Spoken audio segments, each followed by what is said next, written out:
News का part जो बचा हुआ है करेंट अफेयर का वो बताएंगे जितने भी पार्ट हैं। अभी शुरू कर रहे हैं हम एसडीजी इंडिया इंडेक्स 23-24 से। और ये आपके एग्ज़ाम कोई भी कॉम्पिटिटिव एग्ज़ाम होगा, आने वाला जो भी एग्ज़ाम है जैसे बीपीएससी बीएसएससी या आने वाला टीचर का जो क्लर्क का होगा उसमें भी काम आ सकता है। इसीलिए हर न्यूज़ को आपको ध्यान से और सरसरी निगाह से एक बार सुन लेना है और इस तरह से आप लास्ट में जो वीवीआई बताएंगे उनको नोट भी कर लेना है, जिससे कि आपका जो भी कन्फ्यूजन होगा वो होगा नहीं। इसलिए एग्जाम में अगर कंफ्यूज नहीं होना है तो आपको क्या करना चाहिए, पहले एक बार देखना चाहिए, दूसरी बार है कि नोट कर लेना चाहिए। ठीक है, नोट नहीं कीजिएगा तो फिर आपको याद कभी नहीं होगा। आइए चलते हैं। बोला है कि यह चौथा संस्करण है। सबसे पहली बात आपको याद रखने की जरूरत है कि संस्करण कौन सा है, 23-24 वाला चौथा है। पहला बात, इसका आदर्श वाक्य भी आपको याद रखना है, पूछा जाता है एसडीजी इंडेक्स जो है इसका मतलब आदर्श वाक्य कौन सा है। तो आदर्श वाक्य भारत की ओर सतत प्रगति समावेशी विकास, ये आपका भारत की ओर सतत प्रगति है और समावेशी विकास है।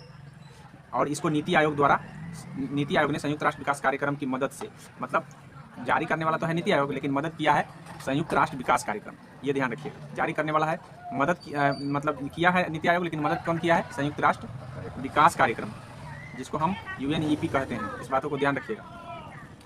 तो अभी तक जितना भी पॉइंट हमने बताया वो एक आपके एग्जाम की दृष्टि से काफ़ी महत्वपूर्ण था, वो सारे पॉइंट आपको नोट करना चाहिए। पहला संस्करण 2018 में जारी किया गया था। इस संस्करण में 16 लक्ष्य और 113 संकेत। याद रखेंगे, लक्ष्य आपसे पूछा जा सकता है कि लक्ष्य कितने हैं और संकेत कितने हैं, ये आपके एग्जाम की दृष्टि से महत्वपूर्ण है। पहले 17 लक्ष्य था जो शामिल नहीं है अब, ठीक है, बोला लक्ष्य 17 शामिल नहीं किया गया है। 16 पहले, इससे पहले वाला जो डेटा आया था उसमें 17 लिया गया था लक्ष्य, लेकिन 17वां लक्ष्य को हटा दिया गया। देश के लिए कुल एसडीजी स्कोर की बात करें तो 23-24 में हमारे भारत का जो स्कोर रहा 71 रहा, ठीक है, जो कि 20-21 में यह स्कोर 66 था, यानी बढ़ गया। तो आपसे पूछा जा सकता है, स्टेटमेंट में भी पूछा जा सकता है कि भारत के एसडीजी इंडेक्स में मतलब स्कोर में बढ़ोतरी हुई है या कमी हुई है, ऐसे पूछा जा सकता है। तो याद रखिए, स्कोर लिख लीजिएगा। उत्तराखंड और केरल 79 अंकों के साथ राज्यों में शीर्ष पर। और वही अगर हम बात करें कि उत्तराखंड और केरल की बात करें तो सबसे अच्छा स्कोर पर रहा है उत्तराखंड और केरल, दोनों को सेम ही अंक रहा है। आपसे पूछा जा सकता है कि एसडीजी इंडेक्स में कौन से राज्य शीर्ष पर रहे, तो एक नहीं 2 राज्य शीर्ष पर रहे, केरल और उत्तराखंड। चंडीगढ़ 77 अंकों के साथ केंद्र शासित प्रदेशों में शीर्ष पर रहा है। अगर केंद्र शासित प्रदेश को भी मिला दिया जाए तो वहाँ पे आपको केंद्र शासित में शीर्ष पर 77 वाला रहा है, जो कि है आपका चंडीगढ़। तो याद रखिएगा, केंद्र शासित में पूछेगा तो चंडीगढ़ हो जाएगा इसका। बिहार 57 अंक आया बिहार को, अपने बिहार का याद रखना जरूरी है, बिहार के एग्जाम के लिए 57 अंक आया है। और झारखंड को वही 62 अंक आया है, याद रखिएगा कि 62 हमसे अच्छा अंक झारखंड लाया। केंद्र शासित प्रदेशों में लद्दाख 65 अंकों के साथ सबसे निचले पायदान पर। तो ये पूछा जा सकता है, केंद्र शासित प्रदेश की बात करें तो केंद्र शासित में निचला पायदान पर आपका लद्दाख रहा है, केंद्र शासित में, राज्य में नहीं। 2018 से सबसे ज़्यादा लाभ पाने वाले राज्य उत्तर प्रदेश, उसके बाद जम्मू कश्मीर, उत्तराखंड और सिक्किम, सबसे ज़्यादा लाभ मिला है 2018 से, याद रखिएगा। कुल 32 राज्य केंद्र शासित प्रदेश अग्रणीय श्रेणी में है, जो कि 65 से 99 के बीच में है। प्रदर्शन श्रेणी 50 से 64 में 4 राज्य बिहार, झारखंड, नागालैंड और मेघालय रहा है। ये सब उतने काम की चीज़ नहीं है, जो स्कोर मैंने ऊपर बताया है आपको ये ध्यान रखना है, ठीक है। आगे ये सारी चीज़ है जो आप देख लीजिए, लेकिन आपको सबसे ज़्यादा जो हम ऊपर बताए हैं एसडीजी 1 पर सर्वश्रेष्ठ प्रदर्शन करने वाला अगर है तो वो तमिलनाडु है, याद रखेंगे। एसडीजी 1 के लिए ये संस्करण 4 है, याद रखेंगे। तमिलनाडु सबसे पहला बार में स्कोर 92 के साथ जो है ना फर्स्ट पर आया था। वही 2 की बात करें तो केरल था जो 84 के साथ फर्स्ट पर था। बिहार का स्कोर सबसे निम्न था दूसरा में, इस बातों को ध्यान रखें, 24 अंक के साथ था। तो ये सब उतना काम का चीज़ नहीं है, बट पहला वाला आपसे पूछा जा सकता है, ठीक है। चलिए, एसडीजी इंडेक्स को हमने आपको मैं अच्छा से बता दिया है, आशा करते हैं कि आप नोट करके इसको याद करेंगे, ठीक है। अब हम बिम्स्टेक जो सम्मेलन हुआ है उसकी बात करते हैं, ठीक है। बिम्स्टेक मार्च 2022 में श्रीलंका में आयोजित 5वें बिम्स्टेक शिखर सम्मेलन के दौरान बंगाल की खाड़ी में बहुक्षेत्रीय तकनीकी और आर्थिक सहयोग पहल, जिसको हम बिम्स्टेक कहते हैं, इसका पूरा नाम है, ठीक है, बंगाल की खाड़ी बहुक्षेत्रीय तकनीकी और आर्थिक सहयोग पहल है बिम्स्टेक। चार्टर पर हस्ताक्षर किए गए और इसे अपनाया गया, मतलब ये जो है ना 2022 में अपनाया गया है। यह चार्टर बिम्स्टेक को राज्य या संगठनों से पर्यवेक्षक या यहाँ तक कि सदस्य बनने के अनुरोध को स्वीकार करने की अनुमति देता है। मतलब इसी चार्टर के तहत जो 2022 में जो चार्टर बना था, यही चार्टर के तहत कोई भी सदस्य को अपनाने का अनुमति ये चार्टर देता है, ये बात बोला गया। तो कौन से ये चार्टर कब बना है, तो 5वें बिम्स्टेक शिखर सम्मेलन में बना, जो कि श्रीलंका में हुआ था। बिम्स्टेक के बारे में कुछ जान लेते हैं। इस संगठन में बंगाल की खाड़ी के तटीय और सीमावर्ती क्षेत्रों में समीपवर्ती क्षेत्रों में स्थित 7 सदस्य देश शामिल है। ये आपके एग्जाम की दृष्टि से महत्वपूर्ण है कि बिम्स्टेक में कितने सदस्य शामिल हैं, ठीक है, 7। 7 का नाम याद रख लीजिएगा, भारत है, बांग्लादेश है, भूटान है, नेपाल है, श्रीलंका है, म्यांमार है, थाईलैंड है। तो नक्शा पर आप देख करके याद करेंगे तो ज़्यादा याद रहेगा। याद रखिएगा कि इसमें कौन नहीं आता है, तो अफगानिस्तान नहीं आते हैं, जबकि अफगानिस्तान सार्क के संगठन सदस्य है, बिम्स्टेक का सदस्य नहीं है। आपसे पूछा जा सकता है कौन सदस्य नहीं है, तो अफगानिस्तान इसमें नहीं आ रहा है, जबकि भारत, बांग्लादेश, भूटान, नेपाल, श्रीलंका, म्यांमार, थाईलैंड, अफगानिस्तान और पाकिस्तान को हटा दिया गया, इसमें नहीं रखा गया। तो आशा करते हैं इसको समझ गए होंगे। आइए, दिसंबर 1997 में म्यांमार और 2004 में भूटान और नेपाल को शामिल किया गया था। मतलब इससे पहले म्यांमार नहीं था, लेकिन 97 में म्यांमार शामिल हो गया और 2004 में भूटान और नेपाल शामिल हो गए। तो इस तरह से 5 से 7 मतलब 4 से सदस्य से हो गया है 7। ठीक है, इस बातों को ध्यान रखेंगे। तो कब भूटान और नेपाल शामिल हुआ है तो आपको ध्यान रखना है। ठीक है, हालांकि ये बंगाल की खाड़ी के समीपवर्ती लोग देशों को रखना था, लेकिन क्या हुआ कि म्यांमार तो खैर बंगाल की खाड़ी से समीपवर्ती है, लेकिन भूटान और नेपाल ये बंगाल की खाड़ी के समीपवर्ती नहीं है, बट इन्होंने आग्रह किया कि हमें भी इसमें शामिल कर लीजिए, तो शामिल कर लिया। आगे समझ। बैंकॉक घोषणा के माध्यम से 6 जून 1997 को अस्तित्व में आया था। तो आपसे पूछा जा सकता है कि बिम्स्टेक किस घोषणा या किस घोषणा पत्र से मतलब बना था, तो ये आपको है बैंकॉक घोषणा पत्र। इस बातों को ध्यान रखेंगे 1997 में।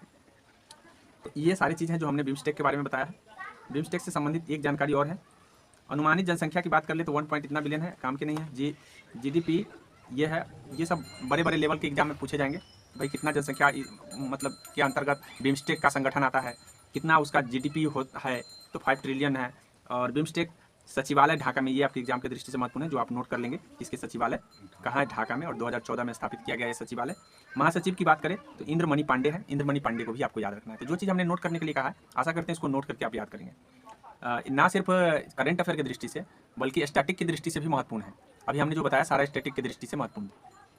चलिए आगे हम जानते हैं इजराइल हमास युद्ध, जो कि बड़ी चर्चा में रहा है, हो सकता है कि इससे प्रश्न बने। तो आइए हम जानते हैं, हमास ने 7 अक्टूबर 2003 को ऑपरेशन तूफान 2023 को ऑपरेशन तूफान अल अक्सा के तहत इसराइल पर हमला किया। मतलब इसराइल पर हमला किया है हमास। तो ऑपरेशन का नाम आपको याद रखना है, क्योंकि एग्जाम की दृष्टि से महत्वपूर्ण होगा कि ऑपरेशन तूफान किसने चलाया है। तो हमास के आतंकी संगठन वो कह रहे हैं इजराइल, लेकिन हालांकि वैश्विक रूप से उसे आतंकी नहीं घोषित किया गया है। तो इसीलिए ध्यान रखिएगा कि हमास के संगठनों ने ऐसा किया है कि ऑपरेशन तूफान अल अक्सा चलाया है, जो जिसके तहत इजराइल पर हमला किया गया। इजराइल ने ऑपरेशन आयरन स्वार्ड्स, तो आयरन स्वार्ड्स उसी के जवाबी हमले में, मतलब जवाबी कार्रवाई में ऑपरेशन स्वार्ड्स चलाया गया इजराइल के द्वारा। भारत ने इजराइल से नागरिकों को निकालने के लिए ऑपरेशन अजय, तो ऑपरेशन अजय 3 ऑपरेशन है जो आपको याद रखना है। एक तो तूफान अल अक्सा है, दूसरा आयरन स्वार्ड है, और तीसरा आपका है अजय। अजय भारत के द्वारा चलाया गया। क्यों चलाया गया कि भारत के लोग जो है ना, नागरिक जो है फंसे हुए थे इजराइल में, तो उनको निकालने के लिए भारत की तरफ से ऑपरेशन अजय चलाया गया। ये तीनों आपके एग्जाम की दृष्टि से महत्वपूर्ण होगा। हमास या इस्लामिक प्रतिरोध आंदोलन की स्थापना 1987 में कार्यकर्ता अहमद यासीन द्वारा गाजा में की गई थी। तो आपसे ये पूछा जा सकता है कि हमास की स्थापना कब हुआ था, 1987। रफा क्रॉसिंग गाजा की दक्षिणी मिस्र के सिनाई प्रायद्वीप की सीमा पर है आपका रफा क्रॉसिंग। रफा क्रॉसिंग चर्चा में रहा है, पूछा जा सकता है कहाँ है, तो मिस्र में है। अल अक्सा मस्जिद पहाड़ी पर यरूशलेम के पुराने शहर में स्थित है। अल अक्सा मस्जिद यरूशलेम में है, इस बातों को ध्यान रखिएगा। और मक्का और मदीना के बाद इस्लाम में तीसरा सबसे पवित्र स्थल माना जाता है। मतलब इस्लाम का पवित्र स्थल मक्का मदीना है, लेकिन तीसरे नंबर पर अगर कहा जाए तो अल अक्सा मस्जिद है, जो कि सबसे पवित्र माना जाता है, और ये सारे यरूशलेम में हैं। आशा करते हैं इस बात को आप समझ गए होंगे। कुछ तथ्य को समझ लेते हैं जो आपके स्टैटिक दृष्टि से महत्वपूर्ण होगा। 1948 में इजराइल स्वतंत्र हुआ और उसने कई युद्ध लड़े। 1948 में अरब इजराइल युद्ध हुआ, 1956 में सुएज संकट आया, 1967 में 6 दिवसीय युद्ध हुआ। तो ये सब इजराइल से जुड़ी तथ्य हैं जो कि आपको ध्यान रखना चाहिए। इजराइल ने पश्चिमी तट गाजा पट्टी, पूर्वी यरूशलेम, गोलन हाइट्स सीरिया से, याद रखिएगा कि यरूशलेम और सीरिया से जुड़ा हुआ सिनाई प्रायद्वीप पर नियंत्रण कर लिया। मतलब इजराइल ने क्या किया कि गोलन हाइट पर कब्जा कर लिया, और उसके बाद आपका है कि सिनाई प्रायद्वीप जो मिस्र में पड़ता है, सीरिया में पड़ता था गोलन हाइट, उसको भी कब्जा कर लिया, और इधर मिस्र में पड़ता था सिनाई प्रायद्वीप, जिस पर अपना नियंत्रण कर लिया। इजराइल थोड़ा ताकतवर मतलब टेक्नोलॉजी से ताकतवर है, क्योंकि अमेरिका उसका सपोर्ट कर रहा है, इसके कारण दोनों जगह उसने नियंत्रण में कर लिया। उसके बाद आपको है कि योम किप्पुर युद्ध हुआ था, जो 1973 में रमजान युद्ध और अक्टूबर युद्ध के रूप में भी जाना जाता है। मिस्र और सीरिया ने सिनाई प्रायद्वीप और गोलन हाइट्स की वापस लेने के प्रयास किया, और इस युद्ध में मिस्र और सीरिया कहा कि भाई हमको अपना क्षेत्र वापस कर दो। ठीक है, कैंप डेविड समझौता हुआ। फिर 1978 में इजराइल और मिस्र के बीच संधि हो गई। तो आपसे पूछा जा सकता है कि मिस्र और इजराइल के बीच संधि कौन से समझौता के तहत हुआ, तो कैंप डेविड के तहत। इजराइल ने सिनाई प्रायद्वीप मिस्र को वापस कर दिया। क्या कर दिया, सिनाई प्रायद्वीप को मिस्र को उसने वापस कर दिया। किस समझौते के तहत, तो कैंप डेविड समझौता। तो आपसे पूछा जा सकता है कि कैंप डेविड समझौता का संबंध किन देशों से है, तो इजराइल और मिस्र से है। इस बातों को ध्यान रखें, क्योंकि स्टैटिक रूप में आपका ये काम का चीज़ है, कैंप डेविड समझौता। और कहानी के तौर पर ऊपर मैंने बताया वो सब आपके काम की चीज़ नहीं है, बट ये कैंप डेविड समझौता आपके काम की चीज़ है। ओस्लो समझौता हुआ, 2 राज्य समाधान का कार्यान्वयन, भारत 2 राज्य समाधान के पक्ष में है। ओस्लो समझौता के तहत भारत कहता है कि भाई इजराइल को भी अपना राज्य दे दीजिए, और उधर जो फिलीपींस मतलब जो भी है 2 भाग में बांट देने की बात भारत उस पक्ष में है। 26 अक्टूबर 1994 को इजराइल और जॉर्डन ने शांति पर हस्ताक्षर किया। इंतिफा 1987 1990 तक पहला इंतिफा। तो ये सब आपके काम की चीज़ नहीं है, ये सबको जानने की जरूरत नहीं है। आइए चलते हैं हम। अब्राहम समझौता आपके काम की चीज़ है, या नोट कर लीजिएगा कि अब्राहम समझौता किनके बीच हुआ था? इजराइल और यूएई के बीच। हाँ, बहरीन। ये अब्राहम समझौता हुआ था। खाड़ी देश से दुश्मनी चलता था इनका, लेकिन ये यूएई और बहरीन से समझौता करके इन्होंने खाड़ी से दोस्ती अपनाया। इसके कारण ये अब्राहम समझौता कब हुआ था? 2020 में। ये आपके एग्जाम की दृष्टि से महत्वपूर्ण होगा, ठीक है। यरूशलेम को इजराइल की राजधानी के रूप में मान्यता दी गई है यूएसए के द्वारा। इस बातों को भी ध्यान रखना है कि यूएसए ने कहा कि यरूशलेम क्या है? इजराइल की राजधानी। यूएसए ने मान्यता दी। राम मंदिर चर्चा में रहा, जैसा कि आपको भी पता होगा रामलला के बारे में। तो आइए जानते हैं उनसे जुड़ी कुछ करंट अफेयर और तथ्य, स्टैटिक तथ्य। 1528 में बाबर के अधीन मुगल कमांडर मीर बाकी द्वारा बाबरी मस्जिद को निर्माण कराया गया। मतलब मीर बाकी ने बाबरी मस्जिद 1528 में बनाया था।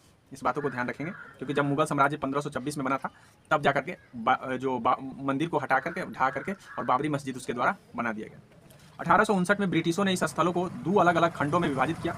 मुसलमानों को अंदर प्रार्थना करने की अनुमति दी गई, जबकि हिंदुओं को बाहरी प्रांगण में पूजा करने की अनुमति दी गई। जिसके कारण जो है ना, जब ब्रिटिश साम्राज्य आ गया हमारे यहाँ, तो ब्रिटिश ने इसको 2 भागों में बांट दिया। कहा कि भाई यहाँ पे मुसलमान प्रार्थना करेंगे, यहाँ पे हिंदू करेंगे। इस तरह से यही झगड़े का जड़ बन गया। यहाँ देखिए 1862 से 1863 में अलेक्जेंडर कनिंघम ने सर्वप्रथम अयोध्या का सर्वेक्षण किया। कनिंघम आया था, जो ब्रिटिश साम्राज्य के लोग थे, ब्रिटिश लोग थे, वे अयोध्या का क्या किए? सर्वेक्षण किए। 1949 में सरकार ने इसे विदित संपत्ति घोषित कर दिया। जब हमारा देश आज़ाद हो गया तो इसे विवादित जो है ना घोषित कर दिया गया 49 में, कहा कि ये विवादित स्थल है। 1976 से 1977 बीबी लाल के नेतृत्व में सर्वप्रथम खुदाई किया गया, मतलब वहाँ पे खोदा गया, ठीक है। 6 दिसंबर 1992 में भीड़ द्वारा मस्जिद को गिरा दिया गया और हिंदू मुस्लिम दंगे बढ़ गए। मतलब कब ये मस्जिद, बाबरी मस्जिद को ढाया गया है? 6 दिसंबर 1992 में। ये आपके एग्जाम की दृष्टि से महत्वपूर्ण होगा, नोट कर लीजिएगा। 16 दिसंबर 1992 में केंद्र सरकार ने घटना की जांच के लिए लिब्राहन आयोग का गठन किया। ये तो सबसे ज्यादा महत्वपूर्ण है, लिब्राहन आयोग। आपसे पूछा जा सकता है कि लिब्राहन आयोग का संबंध किससे है? तो आप राम मंदिर से है, आपका ऑप्शन में आ सकता है। मतलब इस संबंध किससे है, ये इसके लेकर के आएगा लिब्राहन आयोग। और गठन हुआ है 1992 में भी याद कर लीजिएगा।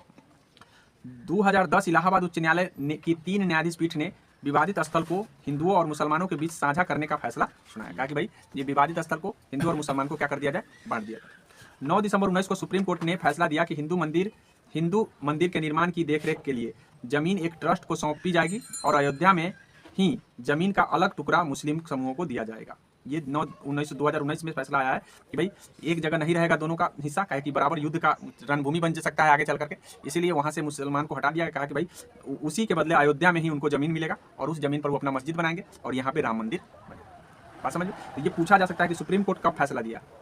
ये सुप्रीम कोर्ट का फैसला आपको याद रखना है 9 नवंबर 2019। ये नोट कर लीजिएगा, ये आपके एग्जाम की दृष्टि से महत्वपूर्ण होगा, स्टैटिक दृष्टि से भी महत्वपूर्ण होंगे। आइए समझते हैं आगे। श्री राम जन्मभूमि तीर्थ क्षेत्र ट्रस्ट गठन किया गया और जिसके सचिव चंपत राय और अध्यक्ष गोपाल दास बनाए गए। तो ये आपसे पूछा जा सकता है कि सचिव कौन बने थे? चंपत राय। जो ट्रस्ट राम जन्मभूमि तीर्थ ट्रस्ट जो बना था ना, उसका पूछेगा कि सचिव कौन बने थे और अध्यक्ष कौन बने थे। तो दोनों का नाम आप याद कर लीजिए, चंपत राय को भी और गोपाल दास को भी, ठीक है। गोपाल दास तो आपको याद ही होना चाहिए क्योंकि अध्यक्ष का नाम जरूर पूछा जाता है। आइए हम समझते हैं। 5 जजों की बेंच द्वारा फैसला और उनके सदस्य निम्नलिखित हैं। मतलब जो ये फैसला आया था 2019 में, नवंबर 19 में, इसमें 5 जज ने फैसला किया था, 5 जजों के बेंच ने फैसला किया था। आपसे पूछा जा सकता है जिसमें सीजेआई कौन थे, ये पूछा जा सकता है। रंजन गोगोई का नाम आप याद रखेंगे क्योंकि रंजन गोगोई के नेतृत्व में ही ये फैसला आया है।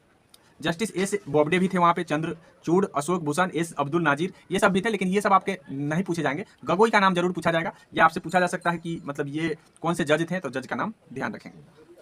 5 अगस्त 2020 को प्रधानमंत्री ने मंदिर की आधारशिला रखी और 22 जनवरी 2024 को मंदिर प्रतिष्ठापन हुआ।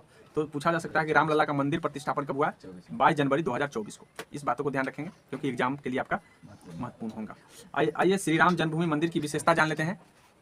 मंदिर पारंपरिक नगर शैली में बनाई गई है। तो कौन सी शैली में बनाई गई है? तो नागर शैली आपको याद रखना है क्योंकि ये आपके लिए काफी इंपॉर्टेंट है। शैलियां कई प्रकार मैं पढ़ा चुका हूं, जिसमें बेसर शैली, नागर शैली, द्रविड़ शैली। तो आपका जो राम मंदिर, रामलला का मंदिर जो बना है नागर शैली। वैसे भी उत्तर भारत के जितने भी मंदिर होंगे वो सारे के सारे नागर शैली में ही बनाए जाते हैं। ये स्टैटिक रूप में पूछा जाता है। और जितने दक्षिण भारत के हैं वो द्रविड़ शैली में बनाए जाते हैं। और मध्य भारत के जो जैसे मध्य प्रदेश वगैरह में बनाए जाते हैं वो बेसर शैली। जो बेसर शैली जो होता है वो आपका दोनों का मिश्रण है। आपसे पूछा जाता है कि बेसर शैली किन शैलियों का मिश्रण है? तो नागर और द्रविड़ दोनों के। आशा करते हैं इस बात को भी आप समझ गए होंगे। लेकिन ये नागर शैली आपके एग्जाम की दृष्टि से। वास्तुकार चंद्रकांत बी सोमपुरा ने अपने 2 बेटों निखिल सोमपुरा और आशीष सोमपुरा के साथ मिलकर इसे डिजाइन किया है।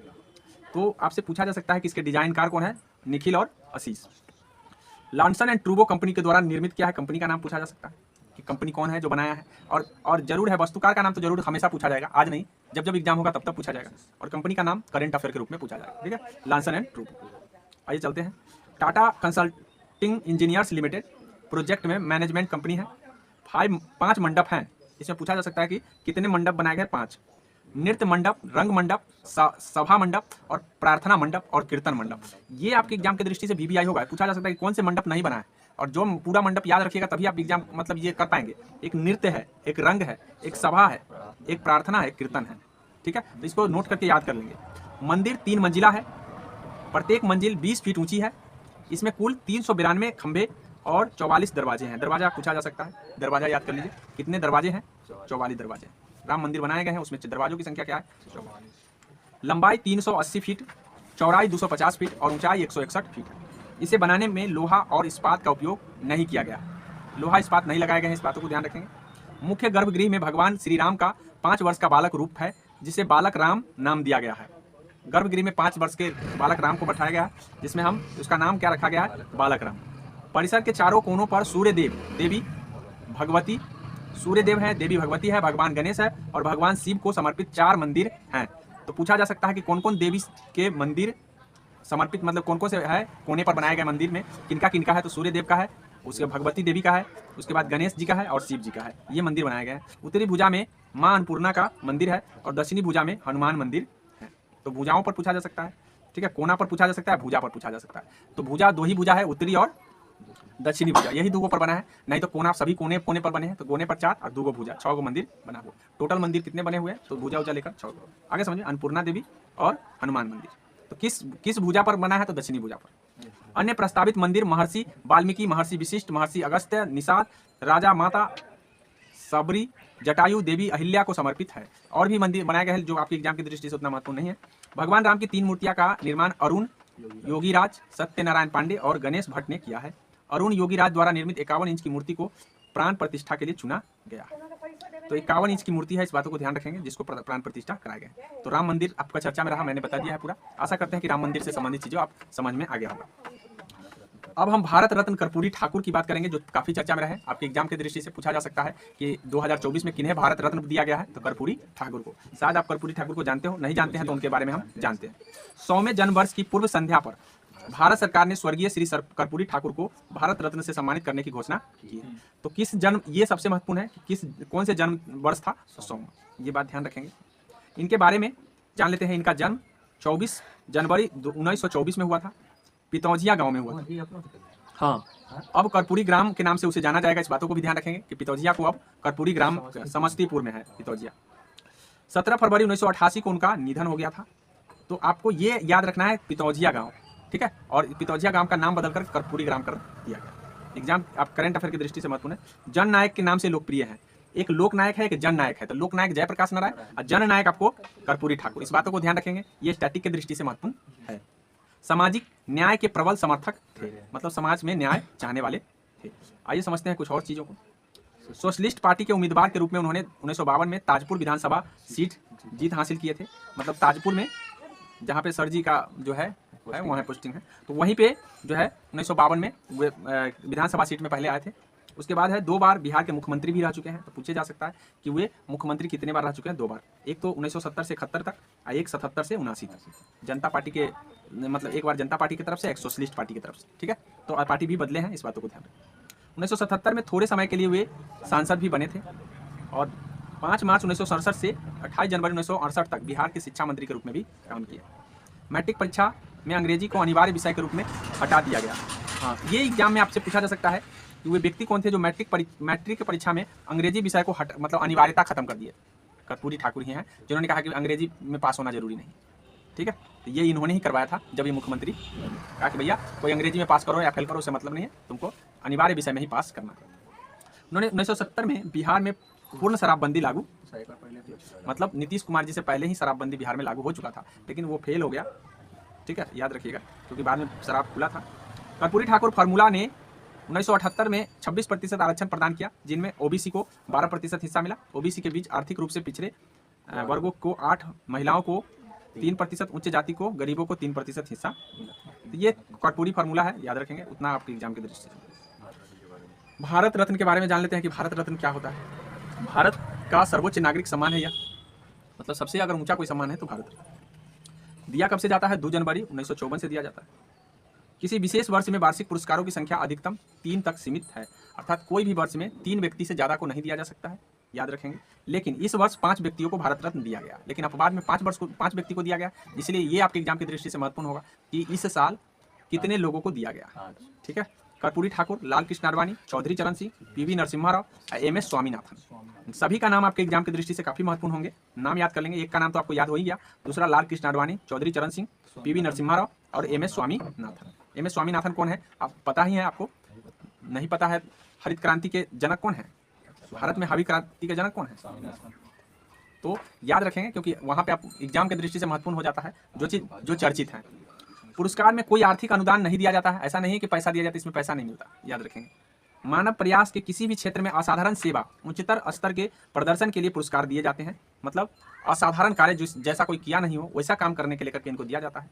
और 1954 में पहले प्राप्तकर्ता की बात करें तो राजगोपालचारी हैं, चक्रवर्ती राजगोपालचारी और सर्वपल्ली राधाकृष्णन और CV रमन, 3 व्यक्ति को 1954 में मिला है। हालांकि जब आपसे पूछा जाएगा कि पहली बार किन्हें मिला गया, तो उस समय राधाकृष्णन अगर ऑप्शन में होगा तो राधाकृष्णन होगा, ऑप्शन में जो रहेगा वही मारा जाता है, लेकिन अगर सभी रहेंगे तो सर्वपल्ली राधाकृष्णन को लगाना है। इस बातों को ध्यान रखें। कर्पूरी ठाकुर भारत रत्न पाने वाले 49वें व्यक्ति बन गए। इस बातों को भी ध्यान रखना है कि 49वें व्यक्ति कौन बने हैं? कर्पूरी ठाकुर। तो आपने देखा भारत रत्न को। अब भारत रत्न लाल कृष्ण आडवाणी, अभी कर्पूरी ठाकुर को पढ़े, अब लाल कृष्ण आडवाणी को भी जान लेते हैं। आडवाणी को 50 में भारत रत्न दिया गया है, तो नंबर आपसे पूछा जा सकता है, क्योंकि 5 व्यक्ति को मिला है, तो 49वां नंबर को कर्पूरी ठाकुर और 50वें नंबर को लाल कृष्ण आडवाणी। जन्म की बात करें तो 1927 में हुआ है। 42 में RSS से जुड़ गए, 80 में भाजपा की स्थापना करे, तो संस्थापक सदस्य रहे हैं लाल कृष्ण आडवाणी भाजपा के। इस बातों को ध्यान रखेंगे। वे नेत्रा उपनाम से एक नियमित सिनेमा कॉलम भी लिखते थे। आपातकाल के दौरान उन्हें बेंगलोर में गिरफ्तार कर लिया गया। उन्होंने 1979 में द पीपुल्स बेट्रायड पुस्तक लिखा है। ये पुस्तक चर्चा में है, इसलिए ये पुस्तक को आपको ध्यान रखना है, क्योंकि एग्जाम में स्टैटिक के रूप में आपसे पूछा जा सकता है कि द पीपल बेट्रॉयड किसकी रचना है? लाल कृष्ण आडवाणी। आत्मकथा भी इनका ध्यान रखिएगा। आत्मकथा है my country my life, Lal Krishna Advani का। 2 पुस्तक लिख ही लीजिएगा कि कौन से पुस्तक इन्होंने रचना की। उन्होंने राम मंदिर के लिए समर्थन पाने के लिए सोमनाथ से अयोध्या तक रथ यात्रा शुरू किए थे। यह मात्र 25 सितंबर 1990 को शुरू हुआ। इस यात्रा के दौरान 22 अक्टूबर 1990 की रात समस्तीपुर में वो गिरफ्तार कर लिए गए थे। 6 दिसंबर 1992 को रथ यात्रा ने अयोध्या में प्रवेश किया, जिसके बाद बाबरी मस्जिद का विध्वंस हुआ। तो उसी रथ यात्रा के दौरान जो है ना बाबरी मस्जिद को विध्वंस कराया गया। उनके नेतृत्व में कुछ नए यात्राएं, जनादेश भारत सुरक्षा यात्रा, मतलब बहुत सारी यात्राएं जो नेता के द्वारा किए जाते रहते हैं, अभी भी किए जाते हैं। जैसे राहुल जी सुनते होंगे कि ये यात्रा कर रहे हैं, वो यात्रा कर रहे हैं, प्रधानमंत्री जी कर रहे हैं, तो ऐसे नेताओं के द्वारा होते ही रहते हैं। तो इस तरह से ये सामाजिक तौर पर ये करते रहते थे। राजनीतिक कैरियर की बात कर लेते हैं कुछ। तो 1967 से 70 तक दिल्ली महानगर के परिषद के अध्यक्ष रह चुके हैं और 70 में जनसंघ सीट के राज्यसभा के लिए चुने गए थे। जनसंघ पार्टी से राज्यसभा सदस्य बने थे। उसके बाद है 72 में वो भारतीय जनसंघ के अध्यक्ष बन गए और 1986 में भाजपा के अध्यक्ष बन गए। तो ये भाजपा के भी अध्यक्ष रहे हैं, इस बातों को ध्यान रखेंगे। पूछा जा सकता है कि लाल कृष्ण आडवाणी कब भाजपा के अध्यक्ष रहे? तो 1986 में। 80 में इसका गठन हुआ है, उस समय सदस्य थे। 86 में ये भाजपा के अध्यक्ष ही बन गए। 77 में जनता पार्टी सत्ता में आई और वहाँ केंद्रीय सूचना प्रसारण मंत्री रहे थे। जिस समय भाजपा नहीं था, जनसंघ पार्टी था। भाजपा का ही मतलब भाजपा का ही पिता कहिए जनसंघ पार्टी को, उसी से जन्मा है भाजपा। तो उस समय वो सूचना और प्रसारण मंत्री बने और राज्यसभा के सदन के नेता भी चुने गए थे। इस बातों को ध्यान रखेंगे। 1989 में पहले बार नई दिल्ली सीट से 9वीं लोकसभा के लिए निर्वाचित किए गए थे। तो ये सारे उनकी मतलब कैरियर का योगदान है। वे 7 बार लोकसभा के सदस्य बने थे और 4 बार राज्यसभा के बने थे। 2002 से 2004 तक भारत के 7वें उप प्रधानमंत्री भी रहे हैं और 1998 से 2004 तक गृह मंत्री के रूप में भी काम किए हैं। वह 2009 में भाजपा के प्रधानमंत्री पद के उम्मीदवार भी रहे हैं। तो पूछा जा सकता है कि वो प्रधानमंत्री कब बने थे?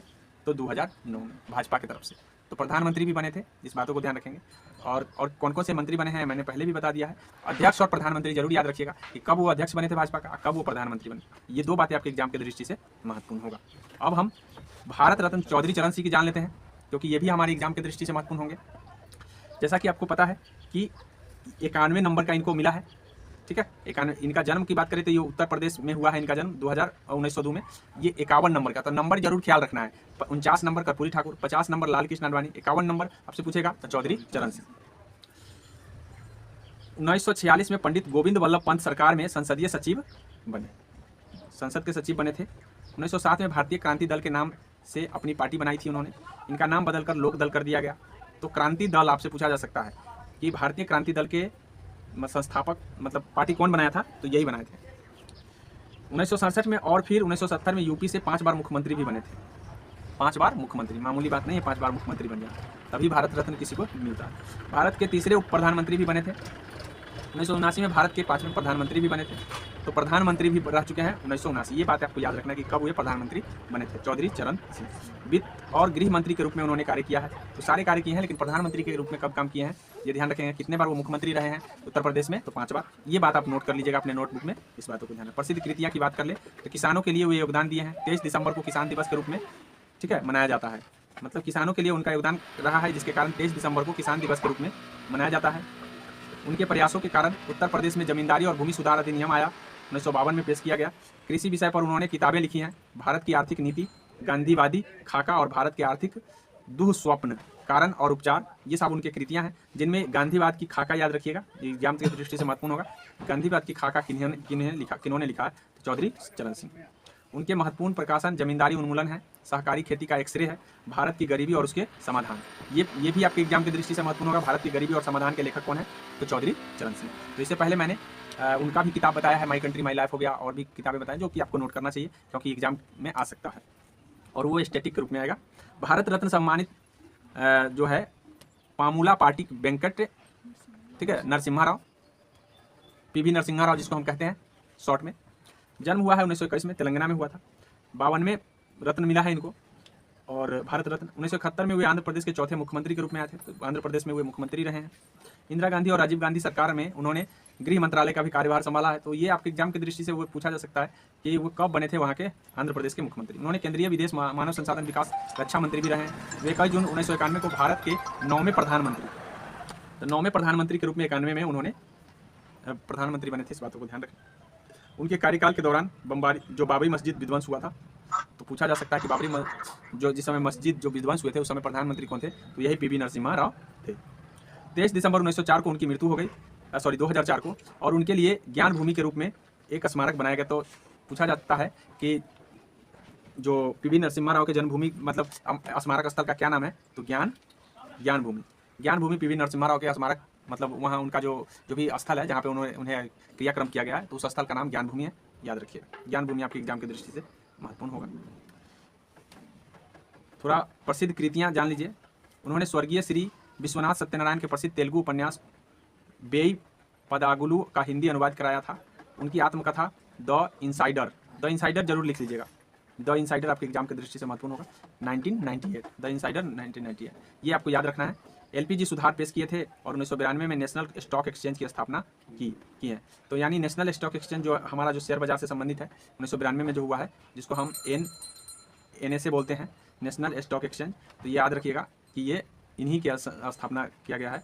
उनके कार्यकाल के दौरान 73वां 74वां संविधान संशोधन, जो कि आप जानते ही हैं इनको भली भांति कि इसमें क्या है, पंचायत और शहर पंचायत, ग्राम पंचायत और शहर पंचायत है संशोधन। भारत रत्न MS स्वामीनाथन, जो कि अभी हम कौन से नंबर के बता रहे हैं, कितने 5 व्यक्ति को मिला है, जिसमें कौन से नंबर के होंगे? कर्पूरी ठाकुर मैंने बताया, लाल कृष्ण आडवाणी को बताया, चौधरी चरण सिंह को बताया, PV नरसिम्हा राव को बताया, और ये लास्ट है आपका MS स्वामीनाथन। जान लेते हैं इनके बारे में, सभी के बारे में जान ही लिए। 7 अगस्त 1925 को जन्म, और 28 सितंबर 2023 को निधन हो गया है इनका। 23 में ही इनका निधन हुआ है, इसलिए ध्यान रखिएगा, पूछा जा सकता है। हाल ही में 53वें भारत रत्न अभी तक कितने लोगों को मिल चुका है, ये पूछा जा सकता है। अभी तक 53 लोगों को मिल चुका है, अभी तक के आंकड़े के हिसाब से। तो लास्ट आंकड़ा आपके एग्जाम की दृष्टि से महत्वपूर्ण होगा कि अभी तक कितने लोगों को दिया जा चुका है, तो 53, क्योंकि 53वां पाने वाले लास्ट जो है आपका MS स्वामीनाथन है। भारत में हरित क्रांति के जनक हम अभी बताए हैं, आपको बता ही दिए थे। संबंधित तथ्य जान लेते हैं। 61 से 72 में भारतीय कृषि अनुसंधान संस्थान के निदेशक रह चुके हैं, वही महानिदेशक भी बने हैं 72 के बाद। उसके बाद कृषि मंत्रालय के प्रधान सचिव भी रहे हैं। अंतर्राष्ट्रीय चावल अनुसंधान संस्थान के महानिदेशक रहे हैं, वही 2004 में राष्ट्रीय किसान आयोग के अध्यक्ष रहे हैं। 7 से 13 में राज्यसभा में संसद सदस्य के रूप में काम किए हैं। तो इनकी कृतियाँ हैं। अंतर्राष्ट्रीय स्तर पर भी इनका नाम है, रेमन मैग्सेस पुरस्कार इनको कब मिला था, पूछा जा सकता है कि रेमन मैग्सेस पुरस्कार कब मिला था। तो 1971 में, ये नोट कर लीजिएगा क्योंकि एग्जाम की दृष्टि से महत्वपूर्ण होगा। 1986 में अल्बर्ट आइंस्टीन विश्व विज्ञान पुरस्कार भी इनको मिला है। प्रथम विश्व खाद्य पुरस्कार विजेता भी रहे हैं 1987 में, जो कि प्रथम बार दिया गया था। 1994 में यूएनईपी सासाकावा पर्यावरण पुरस्कार मिला है। यूनेस्को का महात्मा गांधी स्वर्ण पदक मिला है। और 2000 Franklin D Roosevelt for freedom medal मिला है। तो आपके एग्जाम की दृष्टि से रेमन मैग्सेस होगा, काफ़ी महत्वपूर्ण होगा, जो आपको नोट करके याद रखना चाहिए। राष्ट्रीय स्तर की बात कर ले तो राष्ट्रीय स्तर पर भी इनको पुरस्कार दिया गया है। जो भटनागर पुरस्कार मिला है इनको, विज्ञान के क्षेत्र में मिलता है। पद्मश्री मिला है इनको, पद्म भूषण मिला है, पद्म विभूषण मिला है। शांति निशस्त्रीकरण के लिए इंदिरा गांधी पुरस्कार भी दिए गए हैं। तो ये सारे पुरस्कार हैं जो उनको मिले हैं। लेकिन याद रखिएगा कि आपको एग्जाम की दृष्टि से ये महत्वपूर्ण होगा कि पद्म भूषण और विभूषण के बारे में पूछा जा सकता है कि कब मिला है। अभी तक हमने आपको भारत रत्न से संबंधित व्यक्तियों का चर्चा किया है। 16वां वित्त आयोग इसी साल बना है, तो इसीलिए 16वां वित्त आयोग आपके एग्जाम की दृष्टि से महत्वपूर्ण हो जाता है। पूछा जा सकता है कि कौन से नंबर का वित्त आयोग का गठन हुआ है, तो 16 नंबर का। भारत सरकार ने भारत के राष्ट्रपति को मंजूरी से अनुच्छेद 280(1) के तहत 16वें वित्त आयोग का गठन किया है। आपको पता होगा कि 280 का संबंध वित्त आयोग से है, अनुच्छेद 280 का, लेकिन 280(1) क्लोज 1 के तहत वित्त आयोग का गठन होता है। तो इस बातों को ध्यान रखेंगे। और राष्ट्रपति की मंजूरी मिलने के बाद ही गठन होता है। भारत सरकार ने राष्ट्रपति की मंजूरी से ऐसा किए हैं, तो आपसे ध्यान रखना है। अध्यक्ष की बात करें तो अरविंद पनगडिया 16वें वित्त आयोग के अध्यक्ष हैं, बनाए गए हैं। आपको ध्यान ये रखना है कि इससे पहले जो वित्त आयोग थे उनका भी अध्यक्ष रहा है, जो 15 में थे, जिसको NK सिंह कहा गया था। अब ये जो है 16 में है, जो जिसके अरविंद पनगडिया है। ऋत्विक रंजन पांडे जो है सचिव बने हैं, तो ऋत्विक रंजन पांडे को भी आप याद रख लेंगे। सदस्य की बात कर लेते तो अजय नारायण झा, ये अगर आप बड़े एग्जाम देने जाएंगे तो वहाँ पूछा जा सकता है। सौम्या कांति घोष, एनी जॉर्ज मैथ्यू, मनोज पांडा। तो 1 2 3 4 सदस्य, एक अध्यक्ष और एक सचिव, इतने होते हैं। आपको ध्यान रखना है, नाम याद रखिए। कार्य क्षेत्र की बात करें तो कार्य आपका वित्तीय संबंधी का मूल्यांकन करते हैं, बंटवारे करते हैं, वित्त से संबंधी है। ठीक है। भारत में संचित निधि जो भी है, संचित निधि है, उसमें सहायता अनुदान के नियंत्रित करने वाले सिद्धांतों की स्थापना करते हैं। ये सब उनका कार्य है। वित्त पोषण वर्तमान व्यवस्था की समीक्षा करते हैं। उसके बाद है 15वें वित्त आयोग के अध्यक्ष की बात करें तो NK सिंह, जो हम बता दिए हैं। आपसे पूछा जा सकता है कि 15वें वित्त आयोग के अध्यक्ष कौन थे, तो NK सिंह थे। उनका जो अवधि था 2020-21 से 2025-26, ठीक है। और इसकी अवधि 20-21 से 25-26 है। अब जो 16 में आएंगे वो आगे इससे 26 से आगे काम करेंगे, इस बातों को ध्यान रखेंगे। तो पहले ही गठन हो जाता है वित्त आयोग का, इस बातों को ध्यान रखिए। 16वां वित्त आयोग का जो है यहाँ दे दिया है, टेन्यूर दे ही दिया है कि 26-27 से लेकर के 30-31। तो ये पूछा जा सकता है। ये आप ध्यान रखेंगे कि कब से कब तक के लिए 16वें वित्त आयोग बनाए गए हैं। अपनी रिपोर्ट जो है 1 अप्रैल 2026 से शुरू होगी और इसे अपनी रिपोर्ट 31 अक्टूबर 2025 तक सौंपनी है। ठीक है। अपना रिपोर्ट जो है ना ये सौंपेंगे कब, 31 अक्टूबर 2025। 16वें वित्त आयोग के लिए संयुक्त सचिव के 2 पद और आर्थिक सलाहकार का 1 पद सृजित किया गया है। मतलब इसमें 2 को पद बढ़ा दिया गया है। तो पूछा जा सकता है कि कितने पद सृजित किए गए हैं, 2। ठीक है। 2 में से 1 है आर्थिक सलाहकार और दूसरा है आपका 2 पद है आर्थिक सलाहकार, 2 पद और 1 पद है आर्थिक सलाहकार का पद। दोनों ही आर्थिक सलाहकार का हो सकता है। चलिए आइए देखिए, विशेष राज्य का दर्जा चर्चा में रहा है। विशेष राज्य की दर्जा, विशेष राज्य का दर्जा किसको मिला है, किसको नहीं, या किसकी मांग है, क्या है, ये सब चर्चा में रहा। बिहार के झंझारपुर से सांसद रामप्रीत मंडल संसद में बिहार के लिए विशेष राज्य का दर्जा मांग हाल ही में उठाया है, लेकिन 2024-25 बजट में केंद्र सरकार ने वित्त आयोग का हवाला देते हुए भविष्य में बिहार आंध्र प्रदेश राज्य को विशेष राज्य की दर्जा देने की मना कर दिया। केंद्र सरकार कहा कि नहीं भैया, हम बिहार और आंध्र प्रदेश को विशेष राज्य का दर्जा नहीं दे सकते। विशेष राज्य की श्रेणी को 1969 में 5वें वित्त आयोग की सिफारिश पर पेश किया गया था। यह राज्यों के विकास में सहायता के लिए केंद्र सरकार द्वारा दिया गया वर्गीकरण है। मतलब विशेष राज्य का दर्जा देने से राज्य को कुछ ज़्यादा केंद्र सरकार तरफ से सहायता मिलता है, इसी को कहते हैं विशेष राज्य का दर्जा। जिसको विशेष राज्य का दर्जा प्रदान है उसको केंद्र सरकार ज़्यादा सहायता देती है, जिसको दर्जा ये प्राप्त नहीं है उसको सरकार उतना मतलब सबके जैसे सहायता देती है। तो हमारे बिहार में भी ऐसे ही डिमांड चलते रहे हैं नेताओं के द्वारा कि भाई केंद्र सरकार को चाहिए कि भाई बिहार पिछड़ा हुआ है, इसके लेकर के बिहार को विशेष राज्य का दर्जा दिया जाना चाहिए। लेकिन कहने का मतलब है कि उनका कुछ अलग क्राइटेरिया है जिसके कारण जो है ना बिहार को विशेष राज्य का दर्जा नहीं दिया गया। तो पहली बार ये जो हुआ था ये 5वें वित्त आयोग के मतलब के तहत ये सिफारिश किया गया था, तभी से दिया जा रहा है। जान लेते हैं इसके बारे में। मानदंड क्या है, क्या मानदंड है, किसको मिल सकता है विशेष राज्य का दर्जा। पहाड़ी और कठिन इलाका को मिलता है, जो पहाड़ पर बसे हुए हैं उन लोगों को मिलता है। कम जनसंख्या घनत्व हो, जनजातीय आबादी का बड़ा हिस्सा, मतलब जहाँ जनसंख्या घनत्व, जबकि बिहार का जनसंख्या घनत्व सबसे ज़्यादा है, कैसे मिलेगा। ठीक है। अंतर्राष्ट्रीय सीमाओं के समीप राजनीतिक स्थान, मतलब जो इंटरनेशनल सीमा के नज़दीक है। बिहार तो इंटरनेशनल सीमा के नज़दीक है, नेपाल के नज़दीक, तो नेपाल से कोई ज़्यादा तोड़ फोड़ नहीं होता है, तो कैसे मिले। आर्थिक एवं ढांचागत पिछड़ापन, हाँ ये इस मानदंड को तो बिहार पूरा करता है, क्योंकि बिहार जो है ना पिछड़ापन का शिकार है। राज्य के वित्त की गैर व्यवहार्य प्रकृति, मतलब राज्य का जो वित्तीय जो प्रकृति है वो अच्छा नहीं है, तो ये मानदंड जो पूरा करते हैं उन्हीं को दिया जाता है विशेष राज्य का दर्जा। उपरोक्त मानदंड जो तय करने वाला है वो गॉडगिल फार्मूला के आधार पर किया गया था। तो गॉडगिल के बारे में हम आपको बताए थे जब हम पढ़ा रहे थे इकोनॉमिक्स, तो बताए थे कि गॉडगिल मॉडल पर बनाया गया है ये पंचवर्षीय योजना। याद है? नहीं याद होगा क्योंकि आप लोग देखे नहीं होंगे, नोट नहीं किए होंगे। गॉडगिल फार्मूला पर आधारित ये भी मानदंड है, इस बातों को ध्यान। विशेष राज्य का लाभ की बात कर लेते हैं। केंद्र प्रायोजित योजना में आवश्यक धनराशि 90% वहन करता है। मतलब कोई भी योजना अगर आती है केंद्र सरकार की तो उसमें 100 रुपया में 90 रुपया केंद्र सरकार देगी और 10 रुपया राज्य सरकार को लगाना है, अगर विशेष राज्य का जिसको दर्जा प्राप्त है। इसीलिए सब मरता है। अभी कितना मिलता है सर? तो अभी मिलता है 60 और 40 का, शायद यही है हमारे ख्याल से 60-40 का। तो देखिए कितना बड़ा हिस्सा है, 60 में 40 हिस्सा करना पड़ेगा। कोई जैसे पुल का निर्माण करना है केंद्र तक की तरफ से, तो उसमें 60 रुपया अगर केंद्र सरकार देगी तो 40 रुपया राज्य सरकार को देगा। लेकिन ये जब अगर विशेष राज्य का दर्जा मिलेगा तो 10 रुपया ही देना पड़ेगा। तो कितना बचत है समझ सकते हैं। 1 करोड़ में अगर जाएंगे तो कितना करोड़ की बचत होगा समझ सकते हैं। ठीक है, और जो कोई कार्य होता है केंद्र सरकार का तो करोड़ में ही आता है, लाख में तो बनाना नहीं है। आगे समझो, खर्चा न किया गया पैसा लैप्स नहीं होता है और अगले वित्तीय वर्ष में चला जाता है। अगर पैसा आया, खर्चा नहीं हुआ, तो अगले वित्तीय वर्ष में उसका पैसा चला जाता है, तो अगले वित्तीय वर्ष में वो मिल जाता है फिर से। राज्य को अन्य महत्वपूर्ण रियायतें प्रदान किए जाते हैं, लेकिन जिसको विशेष राज्य का दर्जा नहीं है, अगर आपने खर्चा नहीं किया, पैसा लैप्स होकर चला गया, नहीं मिलेगा पैसा। इसलिए मजबूरन राज्य सरकार को हर हाल में खर्चा करना ही पड़ता है अपना लगा के। नहीं करेगा, जो पैसा आया है विकास नहीं होगा, चला जाएगा। समझ लिया ना? तो कितना छूट मिल रहा है विशेष राज्य वाले को, समझ सकते हैं। तभी सब चिल्ला रहा है विशेष राज्य का दर्जा चाहिए, विशेष राज्य का। लेकिन इस चीज़ को हर किसी के पास ज्ञान नहीं है, इसलिए ज्ञान चाहिए। क्या हो रहा है? कॉर्पोरेट टैक्स, कस्टम ड्यूटी आदि में रियायत दिया जाते हैं, टैक्स में भी छूट दिया जाता है। केंद्र सरकार सकल बजट का लगभग 30% भी उनके पास जाता है। मतलब जो मतलब जितना भी बजट है उसका 30% उनके पास जाता है। इस बातों को ध्यान रखेंगे। वर्तमान में SCS राज्य अरुणाचल प्रदेश, नागालैंड, मणिपुर, वर्तमान में किन किन को मिला हुआ है उनका नाम दिया है।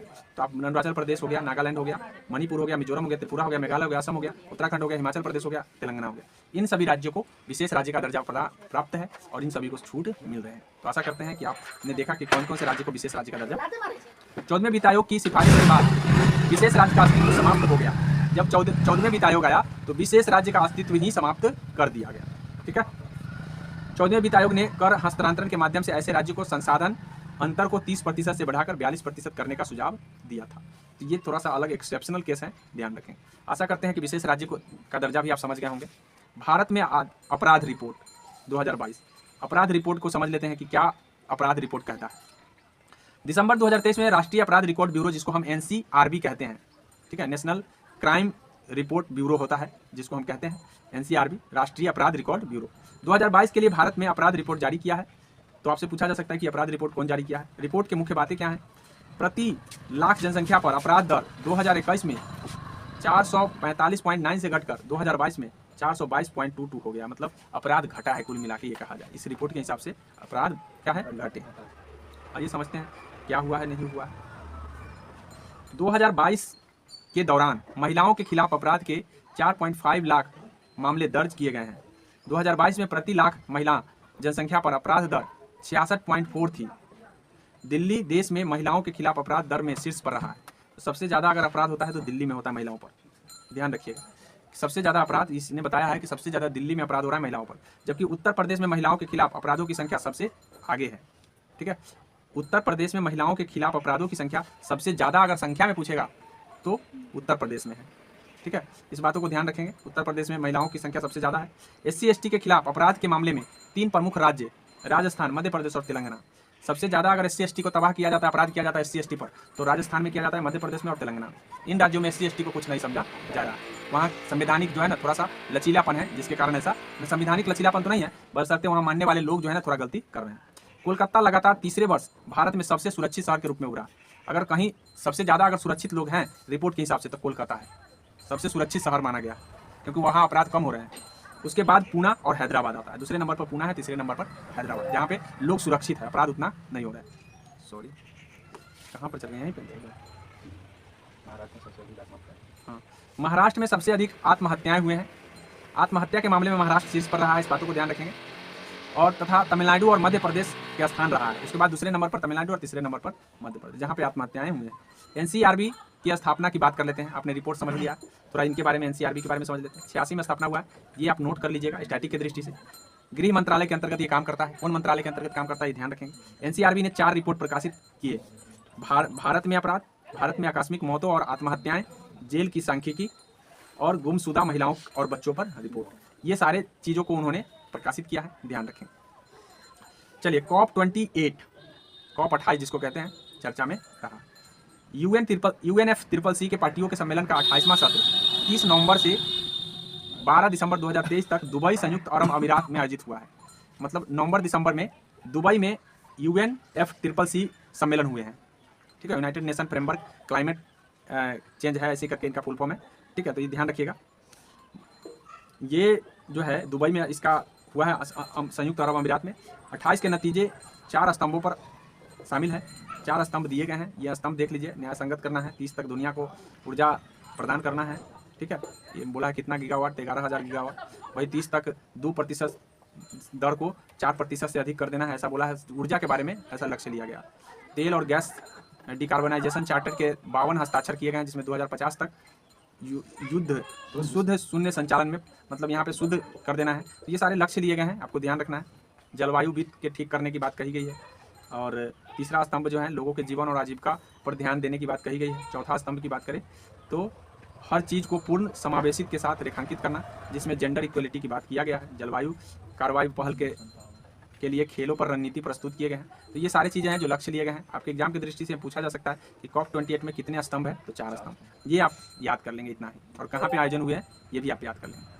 COP 28 जलवायु शिखर सम्मेलन में जलवायु परिवर्तन के प्रभाव से लड़ने में मदद करने के लिए कमजोर देश के लिए नुकसान और क्षति कोष को मंजूरी दी गई है। इस कोष में UAE $100 मिलियन और यूरोपीय संघ में ने $275 मिलियन, USA से $17.5 मिलियन और जापान से $10 मिलियन योगदान देने की वादा किया गया है।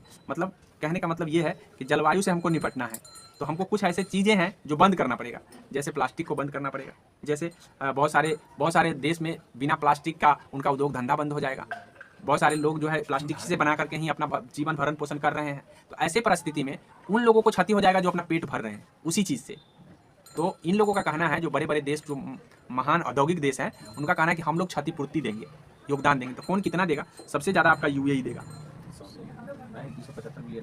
अच्छा, सबसे ज़्यादा यूरोपीय संघ देगा। तो यूरोपीय संघ में एक देश नहीं है, कई देश है शामिल है इसके लेकर के। तो अगर देशों के मामले में देखा जाए तो UAE काफ़ी दे रहा है, ठीक है। ये क्षतिपूर्ति देंगे। तो क्या आप ये ध्यान रखेंगे कि क्षतिपूर्ति के तौर पर देते हैं।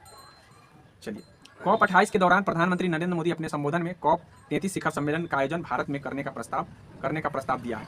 मतलब इन्होंने कहा है कि हमारे भारत में COP 33 का दीजिए ऐसा, और हमको लग रहा है कि यहाँ COP 33 का सम्मेलन भी यहीं पे भारत में हो सकता है। PM नरेंद्र मोदी ने दुबई में COP 28 के वर्ल्ड क्लाइमेट एक्शन समिट में स्वीडन के PM उल्फ क्रिस्टरसन, मोजाम्बिक के राष्ट्रपति फिलिप जेंसिटो नुइसी और यूरोपीय परिषद के अध्यक्ष चार्ल्स मिशेल के साथ ग्रीन क्रेडिट प्रोग्राम को वेब पोर्टल लॉन्च किया है। ये है, ध्यान रखिएगा। तो आशा करते हैं कि आप COP 28 को भी समझ गए हैं। अब हम PM जनमन योजना को समझेंगे। PM जनमन, अब ये जनमन योजना क्या है? 15 नवंबर 2023 को जनजातीय गौरव दिवस के रूप में शुरू किया गया है। याद रखिएगा कि जनजातीय गौरव दिवस के रूप में आदिवासी हैं उनके न्याय के लिए ये दिवस शुरू किया गया है। तो आपसे पूछा जा सकता है कि कितनी जनजातीय गौरव दिवस कब मनाया जाएगा? तो 15 नवंबर। ये शुरुआती हुआ है 2023 से। यह योजना 9 मंत्रालय के माध्यमों में 11 महत्वपूर्ण कार्यों पर ध्यान केंद्रित करता है। और ये 11 महत्वपूर्ण कार्य उद्देश्य क्या है इनकी? याद रखिएगा कि उद्देश्य है कि जनजाति समूहों की सामाजिक आर्थिक स्थिति को सुधार करना है, मतलब जिससे कि आदिवासी लोग भी समाज में जुड़े, ठीक है। इस योजना पर केंद्रित क्या क्या है? पक्के मकान देने की बात किया गया है, मोबाइल टावरों की स्थापना की बात किया गया है, पाइप जल आपूर्ति की बात की गई है। तो ये सारी चीज़ें हैं जो इस योजना के तहत। तो आपसे पूछा जा सकता है कि PM जनमन योजना का संबंध किससे है? आदिवासी से। इतना ही याद रखिएगा, समझ गए। वन संशोधन अधिनियम 2023 हुआ है। वन संशोधन अधिनियम 2023 क्या कहता है, समझ लेते हैं। 12 दिसंबर 1996 को या उससे पहले वन उपयोग से गैर वन में परिवर्तित भूमि पर लागू नहीं, मतलब जो उससे पहले जो परिवर्तित हो चुका है वन, उस पर ये लागू नहीं होगा। ये अधिनियम जो 12 दिसंबर 1996 से पहले जो हुआ है। अधिनियम के तहत निम्नलिखित छूट दिए गए हैं। इस अधिनियम पर छूट दिए गए हैं। रेल लाइन या सार्वजनिक सड़क के किनारे वन भूमि पर यह अधिनियम लागू नहीं होगा, इनको छूट है। अंतर्राष्ट्रीय सीमा के साथ जो भी 100 किलोमीटर के भीतर में आते हैं उस पर यह अधिनियम लागू नहीं होगा। गतिविधियां जैसे चिड़ियाघर, सफारी, पर्यटन, सिल्वीकल्चर और केंद्र सरकार के जो उद्देश्य में है वो सब पर लागू नहीं होगा। वामपंथी उग्रवाद प्रभावित जिलों में सार्वजनिक उपयोगिता परियोजना के लिए 5 हेक्टेयर तक वन भूमि प्रस्तावित है। यह अधिनियम वन संरक्षण अधिनियम 1980 का संशोधन किया गया है। तो आपसे पूछा जा सकता है कि जो वन वन संशोधन अधिनियम 2023 है, वो किसका संशोधन है? तो 1980 का संशोधन है। बस इतना एग्जाम की दृष्टि से महत्वपूर्ण है। बाद बाकी आपसे ये सब सारी चीज़ नहीं पूछेंगे कि हाँ किस पर लागू नहीं हो रहा है, तो रेल लाइन और सड़क पर लागू ये बात नहीं हो रहा है। बिहार में जातीय आधारित गणना, बिहार में जातीय आधारित गणना हुआ है। आइए जान लेते हैं कि किन जाति का क्या रहा है। बिहार सरकार ने 2 अक्टूबर 2023 को जाति आधारित गणना रिपोर्ट 2 अक्टूबर 2023 को रिपोर्ट जारी कर दिया, ठीक है। इसके आधार पर बिहार की जनसंख्या कितना हो गया है, ये एग्जाम की दृष्टि से महत्वपूर्ण होगा। अब जो है 13.07 करोड़ हो गए हैं, जो कि 2011 के जनगणना के अनुसार बढ़ गया है। 10 करोड़ था, 10 करोड़ समथिंग था, जो कि बढ़ करके 13 करोड़ बिहार की जनसंख्या हो गया है। सर्वेक्षण में पिछड़ा वर्ग सबसे ज़्यादा है, अत्यंत पिछड़ा वर्ग। ईबीसी जिसको कहते हैं वो 36%। पिछड़ा वर्ग नहीं, सबसे ज़्यादा अत्यंत पिछड़ा वर्ग है, ईबीसी है, ठीक है। उसके बाद है बीसी है, पिछड़ा वर्ग जो है 27.12। अनुसूचित जाति की बात करें तो 19.65 है, और वही अनुसूचित जनजाति की बात करें तो 1.68 है, और सामान्य वर्ग की 15.52। तो ये डाटा आपको याद रखना है कि किसका कौन सा है। पूछा जा सकता है कि सबसे ज़्यादा किसका है, सबसे कम किसका है। सबसे कम में अनुसूचित जनजाति है, अनुसूचित जाति में आप शेड्यूल कास्ट में आप समझ सकते हैं कि कितना है, 27% आपका ओबीसी में आता है। बिहार सरकार ने कहा है कि पूर्ण पैमाने पर जनगणना नहीं बल्कि सामाजिक सर्वेक्षण है यह, और अनुच्छेद 246 के तहत जनगणना एवं संघ का विषय है। जनगणना जो है ना क्या है, संघ का विषय है, इस बातों को ध्यान रखें। अनुच्छेद 46 कहता है कि जनगणना करना संघ का कार्य है, बिहार का मतलब राज्य का नहीं है। लेकिन यहाँ पे जातिगत जो जनगणना हुआ है ये सामाजिक दृष्टि पर हुआ है और चीज़ों पर नहीं हुआ, इसीलिए पूर्ण जनगणना बिहार सरकार नहीं करवाया। पूर्ण जनगणना का काम किसका है, केंद्र सरकार का। अनुच्छेद 46 पावर देता है करने का, 246। तो 246 आपके एग्जाम की दृष्टि से महत्वपूर्ण होगा। ये डेटा दिया गया है, यादव कितने हैं, सबसे ज़्यादा यादव है, उनके बाद रविदास है, कोराई है, कोयरी है। अपने अपने जाति को देख लीजिए कि कितना क्या है, कौन है। भूमिहार है, कुर्मी है, मलाह है, बनिया है, कायथ है। तो इसमें आपका जाति अगर नहीं है तो बाद में सर्च कर लीजिएगा कहीं जाकर। चलिए अब यहाँ पे देखिए, हाँ ये चीज़ पूछा जा सकता है कि सबसे ज़्यादा किसको है, तो ये ध्यान रखेंगे, ठीक है। और सबसे कम किसका है, बनियों से कम कायथ है, लाला जी श्रीवास्तव जी ने बोला।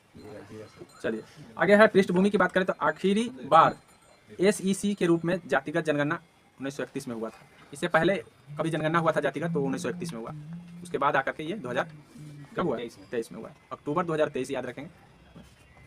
24 में हुआ, 23 में हुआ, 2 अक्टूबर को जारी हुआ था। हाँ ठीक ठीक।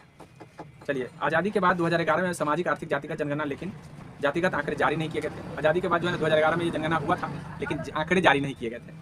दूसरा पिछड़ा वर्ग आयोग जो है, याद रखिएगा कि दूसरा पिछड़ा वर्ग आयोग जिसको मंडल आयोग कहते हैं, 1979 में गठित, 1980 में अपना मतलब प्रतिवेदन दिए थे, 1990 में इसे लागू किया गया था।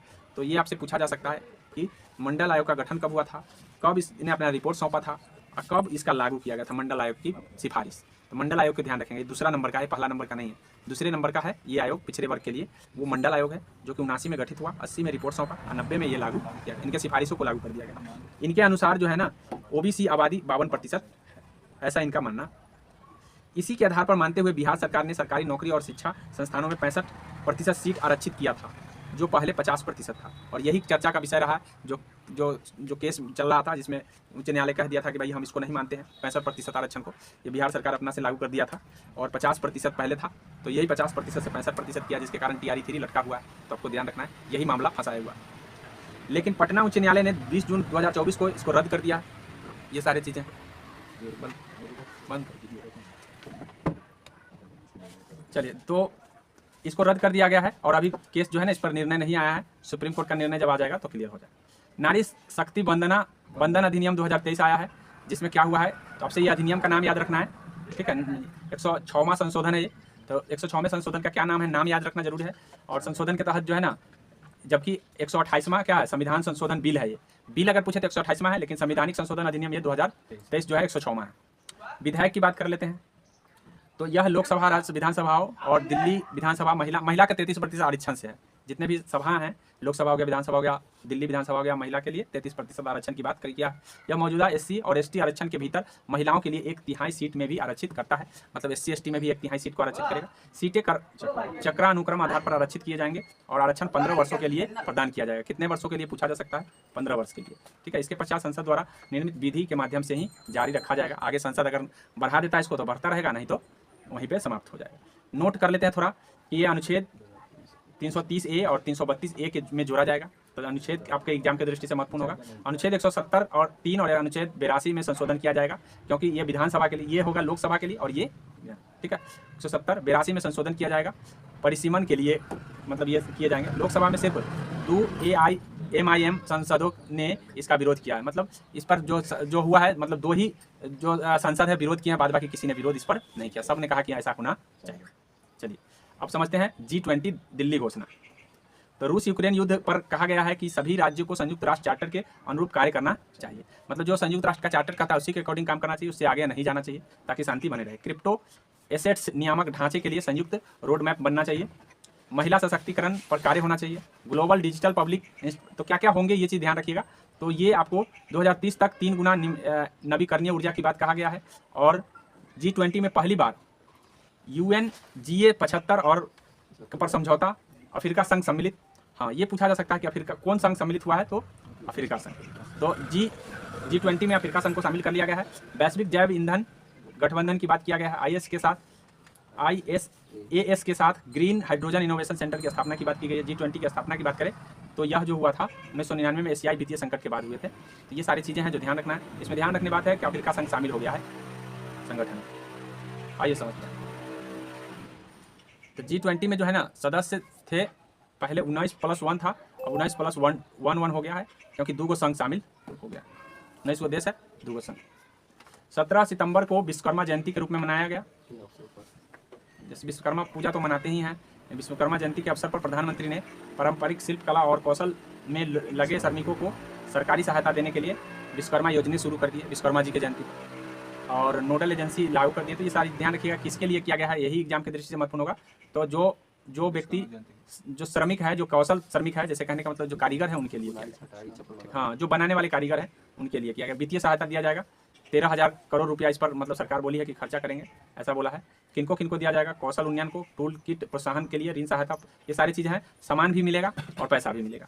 न्यूनतम पात्रता के लिए बोला है कि कितना वर्ष होना चाहिए, 18 वर्ष होना चाहिए। लाभ परिवार के एक सदस्य तक ही सीमित है, मतलब परिवार को कोई एक सदस्य को मिलेगा। हाथों और औजारों से काम करने वाले कारीगर को ही मिलेगा। जो हाथ और औजार से मिलते हैं, मशीन चलाते हैं, उनको नहीं मिलेगा, बल्कि हाथों और औजारों से जो बनाते हैं उनको, जैसे फर्नीचर बनाने वाले हो गए, जैसे मतलब लोहार हो गए जो अपने हाथों से औजार बनाते हैं, तो उन सभी को। चलिए अब है मुख्य चुनाव आयुक्त, अन्य चुनाव आयुक्त और नियुक्ति सेवा शर्तें और कार्यकाल की अवधि विधेयक। मतलब मुख्य चुनाव आयुक्त की जो है चर्चा में रहे हैं, कौन चुनेगा कौन नहीं चुनेगा, ये सब पर चर्चा हुई है। यह चुनाव आयोग चुनाव आयुक्तों की सेवा शर्तें और व्यवसाय का संचालन अधिनियम 1991 की जगह लेगा, जो अभी अधिनियम आया है। और CEC और EC की नियुक्ति चयन समिति में प्रधानमंत्री होंगे, लोकसभा विपक्ष के नेता होगा और प्रधानमंत्री में नामित एक केंद्रीय मंत्री होगा। ऐसा इस विधायक ने कह दिया है। पहले की सुप्रीम कोर्ट का जज होने वाले थे तो उनको हटा करके, और ये अपना से, जो कि हम पहले भी आपको बता चुके हैं सारी न्यूज़ कि भैया अब इस जो CEC और EC के चुनाव में प्रधानमंत्री, लोकसभा के विपक्ष में नेता, ठीक है, और प्रधानमंत्री के द्वारा वो चुना गया कोई कैबिनेट मंत्री। सिफारिश राष्ट्रपति के द्वारा की जाएगी। जो भी सिफारिश करेंगे वो राष्ट्रपति के द्वारा होंगे। कैबिनेट सचिव की अध्यक्षता वाली एक खोज समिति चयन समिति को नामों का एक पैनल प्रस्तावित करेगी। CEC और EC का वेतन सेवा शर्तें कैबिनेट सचिव के बराबर होगी। जितना कैबिनेट सचिव को मिलता है उनको मिलेगा, ऐसा कहा गया है। इससे पहले अनूप वर्माल बनाम UOI मामले में सुप्रीम कोर्ट ने घोषणा की थी कि राष्ट्रपति EC और CEC की नियुक्ति सलाह समिति के परामर्श के तहत करेंगे, जिसमें प्रधानमंत्री, हाँ, तो किस केस के तहत ऐसा कहा गया था, तो UOI मामले के तहत, ठीक है, बर्नवाल बनाम UOI के मामले के तहत जो बताया गया था, उसमें बोला गया था कि एक प्रधानमंत्री होंगे, एक लोकसभा के विपक्ष के नेता होंगे, एक मुख्य न्यायाधीश होंगे, ऐसा इस मामले के तहत बोला गया था। लेकिन संसद ने अपना बैठक करके, अपना सभा करके उनको बदल दिया, बदल करके अपना अधिनियम बना करके कर, ठीक है। तो ये सारी चीज़ें हैं जो आपको ध्यान रखना है। और अब है कंपनी की श्रेणियाँ। तो कंपनी की कौन कौन श्रेणी है जान लेते हैं।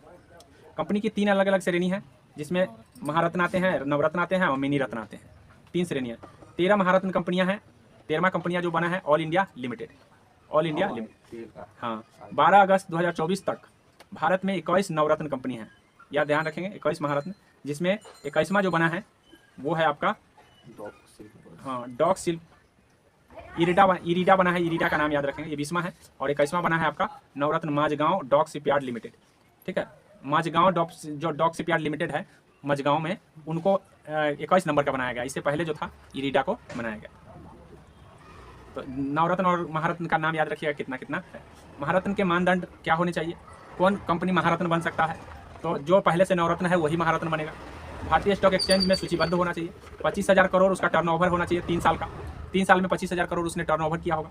अच्छा, 3 साल के लिए औसत वार्षिक नेटवर्थ निवल मूल्य 15,000 करोड़ उनका निवल मूल्य होना चाहिए। और कर पश्चात औसत वार्षिक शुद्ध लाभ जो उनका 5,000 करोड़ होना चाहिए।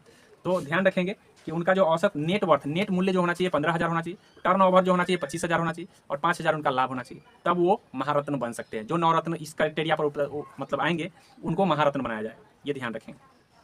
नवरत्न के लिए क्या मानदंड है, तो नवरत्न के लिए मानदंड है कि मिनी रत्न होना चाहिए सबसे पहले, कि मिनी रत्न प्राप्त कर चुके हैं पहले। पिछले 5 वर्षों में 3 वर्षों की रेटिंग अच्छी हो, उनकी उत्कृष्ट हो। 5 वर्ष का उनका रेटिंग दिखा जाएगा, मतलब क्या उनका रेटिंग रहा है कंपनी का बना मत करने का। और 6 प्रदर्शन संकेतों पर 60 या उससे अधिक का समग्र स्कोर, मतलब 6 को जो प्रदर्शन होगा उसमें से 60 जगह पर स्कोर उनका देखा जाएगा। ये सारी चीज़ें हैं जो किसी मिनी रत्न को महारत्न बनाता है, सॉरी नवरत्न बनाता है। आप समझ गए होंगे। आइए समझते हैं न्यूनतम समर्थन मूल्य। न्यूनतम समर्थन मूल्य जिसको हम एमएसपी कहते हैं, सबसे पहले 1966 से 67 में केंद्र सरकार द्वारा पेश किया गया। ठीक है, बुआई की शुरुआत में कृषि लागत और मूल्य आयोग की सिफारिशों पर आर्थिक मामलों की कैबिनेट समिति द्वारा एमएसपी का वाणिज्यीकरण किया गया। मतलब ये बुआई के मामले पर ऐसा किया जाता है। 22 अनिवार्य फसलों के लिए एमएसपी और गन्ने के लिए उचित मूल्य की घोषणा की गई थी। मतलब एमएसपी जो आया था, पूछा जा सकता है कितने फसल पर आया था, तो 22 फसल एमएसपी। न्यूनतम समर्थन मूल्य होता है जिस पर एक मूल्य तय कर दिया जाता है, किसान को उस मूल्य पर देना पड़ेगा, ये एमएसपी था। एमएसपी से जुड़े कुछ शर्तें हैं। A2 किसानों द्वारा रसायन उर्वरक बीज और किराए पर श्रम खरीदने के लिए किया गया व्यय है। मतलब जो किसान जो खरीदेंगे इस सब पर एमएसपी, मतलब एमएसपी से जुड़ी कुछ शर्तें थी जो ध्यान रखना है। किसान जो है ना, रसायन पर, उर्वरक पर, बीज पर और श्रम पर जो भी खर्च किए गए हैं उसका ब्यौरा था वहाँ पे। पारिवारिक श्रम के रूप में निहित लागत थी और A2FL के साथ निश्चित पूंजीगत संपत्ति और किसानों द्वारा भुगतान किया गया राशि था। स्वामीनाथन क्या कहता है, सरकार को उत्पादन की भारित और लागत से कम 50% अधिक एमएसपी बढ़ाना चाहिए। यानी एमएसपी लागत C2 प्लस 50% होना चाहिए, लेकिन सरकार की लागत का 1.5 गुना A2 प्लस FL के रूप में करती है। तो ये सब चीज़ें हैं जो आप अभी मतलब इनको विस्तार से समझाना पड़ेगा तब समझ में आएगा। ऐसे जनरली आपको बता दिए हैं कि एमएसपी न्यूनतम समर्थन मूल्य होता है जो किसानों को दिया जाता है कि भाई इतना मूल्य पर आपको सामान बेचना है या खरीदना है, इस बातों को ध्यान रखना। चलिए, भारत का न्याय संसद भवन बना है, तो संसद भवन आपके एग्जाम की दृष्टि से महत्वपूर्ण होगा। 2023 में निर्माण हुआ है संसद भवन का। 10 दिसंबर 2020 में इसे आधारशिला रखा गया और भवन के उद्घाटन के अवसर पर 75 रुपये का सिक्का लॉन्च किया गया। तो ये ध्यान रखेंगे। भारत की सेंट्रल विस्टा पुनर्विकास परियोजना के हिस्से के रूप में नई दिल्ली में नए संसद भवन निर्माण किया गया। किस प्रोजेक्ट के तहत किया गया है, तो सेंट्रल विस्टा के तहत। इस बातों को ध्यान रखें, प्रोजेक्ट का नाम नोट कर लीजिएगा। आर्किटेक्ट बिमल, अगर वास्तुकार की बात करें तो बिमल पटेल है। डिजाइन किए गए नए संसद भवन का निर्माण किया है टाटा प्रोजेक्ट लिमिटेड के तहत ऐसा किया गया है। कौन प्रोजेक्ट के तहत, टाटा प्रोजेक्ट। ठीक है, तो इस बातों को ध्यान रखिएगा, टाटा प्रोजेक्ट को बिमल पटेल को वास्तुकार के रूप में, ये ध्यान रखना। इसका आकार त्रिकोणीय है, ये याद रखें। इसका आकृति कैसी है, त्रिकोणीय है। नई संसद भवन में 6 द्वार हैं।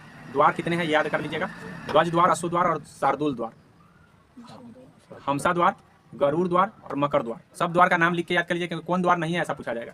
तो गज है, अश्व है, मतलब गज का मतलब हाथी होता है, हाथी द्वार, घोड़ा द्वार, शार्दूल पक्षी है का द्वार, हंसा द्वार, गरुड़ द्वार, मकर द्वार। इस बात को ध्यान रखें। संसद भवन में राजस्थान से लाए गए ग्रेनाइट और बलुआ पत्थर का यूज हुआ है। कहाँ से पत्थर लाए गए हैं या किसका निर्माण में काम किया गया। संसद भवन की छत पर राष्ट्रीय प्रतीक का निर्माण किया गया, मतलब राष्ट्रीय प्रतीक बनाया गया। राष्ट्रीय प्रतीक कांसे से बने हैं। इसका कुल वजन, ये सब उतना आपके एग्जाम की दृष्टि से महत्वपूर्ण नहीं है, लेकिन ये महत्वपूर्ण है कि कुल कितने कक्ष हैं, 888। राज्यसभा कक्ष में, राज्यसभा में 384 हैं और कुल मिलाकर के 1272, मतलब राज्यसभा लोकसभा मिलाकर के 1272। तो 888 है लोकसभा, तो याद रहेगा, लेकिन राज्यसभा आपको 384 याद रख लीजिए, 384 1200 दोनों को जोड़ के 1272 होता है। ये पूछा जा चुका है ऑलरेडी पहले भी बीपीएससी के एग्जाम में, इस बात को। प्रधानमंत्री नरेंद्र मोदी ने संसद में नदी के साथ पवित्र संगोल की स्थापना की है। संगोल की हिंदी में राजदंड कहा जाता है और इसका इस्तेमाल चोल साम्राज्य में से होता था। तो पूछा जा सकता है कि जो नए संसद भवन बना है उसमें संगोल बना है, उसका संबंध किस साम्राज्य से, तो चोल साम्राज्य से। संगोल सत्ता हस्तांतरण की पहचान रहा और तमिल संस्कृति की शान रहा। तो ये तमिल संस्कृति का संगोल शान है। संगोल एक प्रकार का जो है इस तरह का, मतलब एक गदा टाइप का एक मतलब चित्र होता है जिसको हम संगोल कहते हैं। आप सर्च कर लीजिएगा संगोल किसको कहते हैं, तो उसका चित्र बनाया गया है। तो वो किस साम्राज्य से संबंधित है, ध्यान रखेंगे। यह राजदंड 5 फीट लंबा है, जिसकी लंबाई चौड़ाई क्या है। शीर्ष पर कौन बैल है, तो नंदी बैल बनाया गया है जो न्याय का प्रतीक है। तो आपसे पूछा जा सकता है कि संगोल पर जो नंदी बैल है उसका किसका प्रतीक है, न्याय का। लोकसभा का आंतरिक हिस्सा राष्ट्रीय आंतरिक हिस्सा राष्ट्रीय पक्षी मोड़ पर आधारित है, मतलब जो आंतरिक हिस्सा है वो पक्षी मोड़ पर आधारित है। वही राज्यसभा का आंतरिक हिस्सा राष्ट्रीय फूल कमल पर आधारित है। तो लोकसभा और राज्यसभा दोनों का आंतरिक हिस्सा है, एक का है मोड़ पर तो दूसरा का है कमल का फूल पर।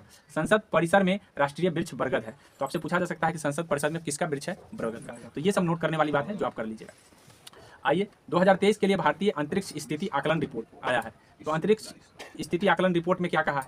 इसमें जो है ध्यान रखना है कि 2 अप्रैल 2024 को इसे जारी किया गया है और 31 दिसंबर 2023 तक कुल 127 भारतीय उपग्रह प्रक्षेपित किए जा चुके हैं। तो ये सब काम का चीज़ नहीं है, आपके ध्यान रखिएगा, जो काम के होंगे वो मैं बताऊंगा।